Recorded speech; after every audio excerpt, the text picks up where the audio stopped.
கிறிஸ்துவுக்குள் அன்பான வாலிப தம்பி தங்கச்சி எல்லோருக்கும் இயேசு கிறிஸ்துவின் இனிய நாமத்தில் எங்கள் அன்பின் வாழ்த்துக்கள். இந்த நாளிலும் பரம தகப்பன் இயேசு உங்களுக்கு கொடுக்கிற வார்த்தை 1 நாளாகமம் 4ஆம் அதிகாரம் 9வது வசனம். யாபேஸ் தன் சகோதரரை பார்க்கிலும் கனம் பெற்றவனாயிருந்தான். ஆமென்.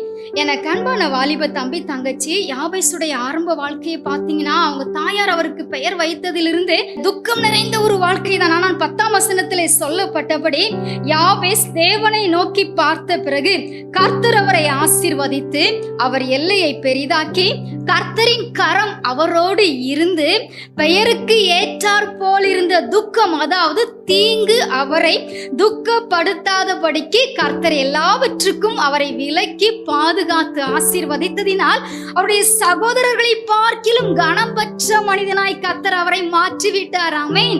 யாபேஸ் எல்லா காரியத்திற்குமே மனிதனை நோக்காமல் கர்த்தரையே நோக்கி வேண்டிக் கொண்டார். அவர் வேண்டிக் கொண்டதை கர்த்தர் அருளினார். நீங்களும் எந்த ஒரு காரியத்திற்குமே மனிதர்களை நோக்காமல் கர்த்தரை நோக்கி விண்ணப்பம் பண்ணும் போது தேவன் உங்களுடைய விண்ணப்பத்தை கேட்டு ஆசீர்வதித்து உங்களையும் கனம் பெற்ற பிள்ளைகளாய் இந்த புதிய ஆண்டிலே வைக்க போகிறார். ஆமென். God bless you.